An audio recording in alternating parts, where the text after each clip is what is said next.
정수 n에 대해서 x에 대한 주어진 2차 방정식의 두근을 알파, 베타라 할 때 보기에서 옳은 것만을 있는 대로 고르라는 문제입니다. 자, 기억부터 한번 보도록 할게요. 절대값 알파랑 절대값 베타가 같을 때 n 값은 마이너스 1이다. 즉, 두근의 절대값이 같을 때 n 값이 마이너스 1이냐고 묻고 있는 거죠. 자, 절대값이 같다라는 건 두 가지로 나눠서 생각할 수 있겠죠. 알파랑 베타랑 같을 때랑 그리고 알파랑 마이너스 베타랑 같을 때랑 이렇게 나눠서 한번 생각을 해보겠습니다. 알파랑 베타랑 같다는 얘기는 지금 근이 똑같다는 얘기니까 중근을 가진다는 얘기죠. 그럼 판별식이 0인 거니까 판별식 써주시면 n 플러스 1의 전체 제곱 마이너스 4배의 2n 플러스 1은 0을 만족하는 정수 n이 존재를 해야 되는 겁니다. 자, 계산해보면 n제곱 플러스 2n 마이너스 8이니까 마이너스 6n 더하기 1, 그 다음에 마이너스 4니까 마이너스 3은 0이 되겠죠. 보면 얘는 n-3의 전체 제곱은 12 이렇게 되니까 이걸 만족하는 n은 없어요. 그죠? 정수 n이 없기 때문에 이 경우에서는 나오지 않는 거고요. 자, 그럼 두 번째 케이스 알파가 마이너스 베타다. 즉 알파 더하기 베타가 0일 때 두근의 합이 0일 때니까 근과 계수의 관계 사용해 주시면 n 플러스 1이 0일 때죠. 그러면 n이 그때 마이너스 1이 나오니까 그때 n 값은 마이너스 1이다. 그래서 기억은 맞는 설명이 되겠습니다. 자, 이어서 니은 보도록 하겠습니다. 니은은 알파 마이너스 베타 두 분의 차를 제곱했더니 0보다 작다. 이걸 만족시키는 모든 n의 값의 합이 21이냐고 묻고 있습니다. 자, 일단 기본적으로 어떤 수를 제곱해서 0보다 작다라는 얘기는 알파 마이너스 베타가 순허수냐고 묻는 거죠. 순허수일 때를 생각을 해보는 겁니다. 자, 알파랑 베타는 2차 방정식의 근인데 우리가 한 근을 a 플러스 bi라고 두면 다른 한 근은 켤레 근 a 마이너스 bi 형태로 존재하죠. 그래서 알파 마이너스 베타를 생각해 보면 얘는 여기서 이걸 빼면 2bi죠. 그러니까 얘가 순허수가 된다는 얘기는 b 값이 0이면 안 되는 거죠. 그러니까 결국은 알파랑 베타가 둘 다 허근이라는 얘기를 하고 있는 겁니다. 그러면 얘는 판별식이 0보다 작아야 되는 거죠. 그래서 판별식 아까 전에 구해놨던 거 여기 있죠. n제곱 마이너스 6n 마이너스 3이 0보다 작아야 돼요. 자, 그래서 n-3의 전체 제곱 얘가 12보다 작다. 이렇게 식을 변형을 해주시면 n-3이 루트 12, 2루트 3보다 작고요. 그다음 마이너스의 2루트 3보다는 크다. 이렇게 변형할 수가 있습니다. 자, 그러면 얘는 3-2루트 3보다는 크다. n이 그리고 3 더하기 2루트 3보다는 작다. 이렇게 표현할 수가 있겠죠. 자, 루트 3 같은 경우는 대략 1.7 정도로 생각하시면 돼요. 그럼 얘는 대략 3.4가 되겠죠.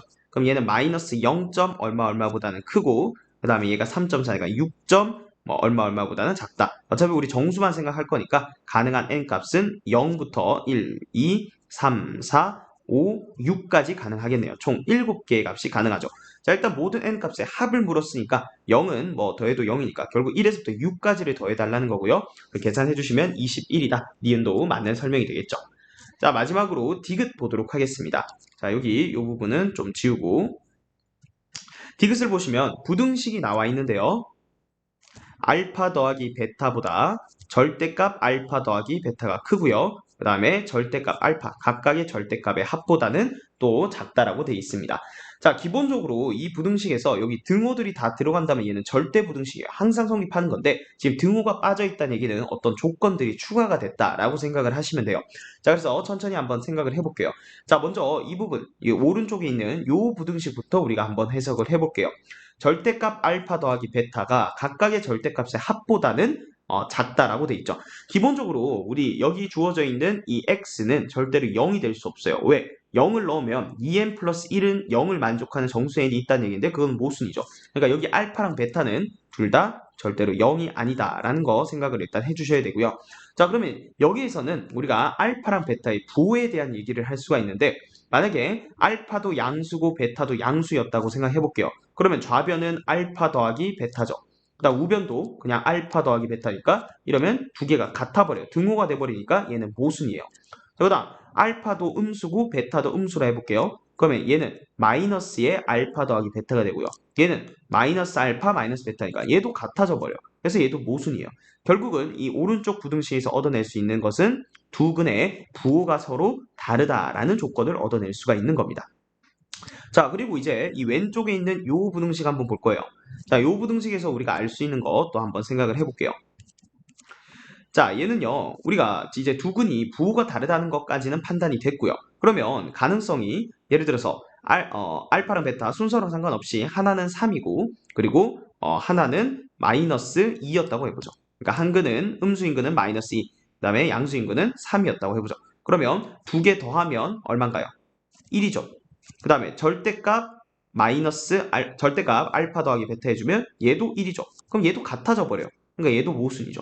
지금 어떤 상황이에요? 음근의 절대값보다 양근의 절대값이 더 크면 얘는 등식이 성립해버리는 거예요. 자, 또 우리가 이번에는 반대로 생각해 볼게요. 자, 반대로 생각하기 전에 두 개가 이제 절대값이 같을 수도 있겠죠. 예를 들어서 마이너스 3 그리고 하나는 3 그리고 이쪽도 마이너스 3 하나는 3 절대값 씌워봤자 둘 다 어차피 더하면 0이기 때문에 같아져 버려요. 얘도 모순이에요. 자, 따라서 어떤 경우만 가능하냐? 음근의 절대값이 이런 식으로 더 큰 경우에만 이 등호가 빠지고 부등식이 성립할 수 있죠. 실제로 볼까요? 요렇게 더하면 요거 2고요. 요렇게 더하면 요거 마이너스 2죠. 그러니까 얘가 더 큰 경우는 음근의 절대값이 양근의 절대값보다 크다. 자, 그래서 여기서 얻어낼 수 있는 조건 하나 더 적어보면, 자, 음근의 절대값이 양근의 절대값보다 크다라는 조건도 부등식으로부터 얻어낼 수가 있습니다. 자, 요 조건 가지고 우리가 이제 디귿 해결을 해야 되는데, 자, 일단은 알파 베타의 곱이 음수라 했어요. 그럼 근과 계수의 관계에 의해서 2n 플러스 1. 자, 얘가 음수다라는 거 사용할 수가 있고요. 그 다음 두 번째, 음근의 절대값이 양근의 절대값보다 크다라는 건 어떻게 활용할 수 있냐? 알파 더하기 베타. 자, 하나는 양수고 하나는 음수일 거예요. 근데 더해서 음수가 돼야겠죠. 서로 부호가 다른 거는 여기서 이미 나왔고요. 그럼 알파 더하기 베타는 근과 계수의 관계에서 n 플러스 1이죠. 얘도 음수가 돼야 된다. 요 두 개를 동시에 만족해야 되는 거예요. 그럼 얘는 n이 마이너스 2분의 1보다 작다고요. 그 다음 얘는 n이 마이너스 1보다 작다죠. 그럼 요 두 개를 동시에 만족하는 n의 범위는 마이너스 1보다 작다가 되니까, 자, n은 정수죠. 그러면 최소값, 절대값 n의 최소값 물었죠. 마이너스 2에다가 절대값 씌운 게 최소가 되겠죠. 그래서 최소값은 2가 되는 거기 때문에 절대값 n의 최소값은 7이다. 디귿은 틀린 설명이 되겠습니다. 자, 따라서 최종적인 정답은 2번이 되겠습니다.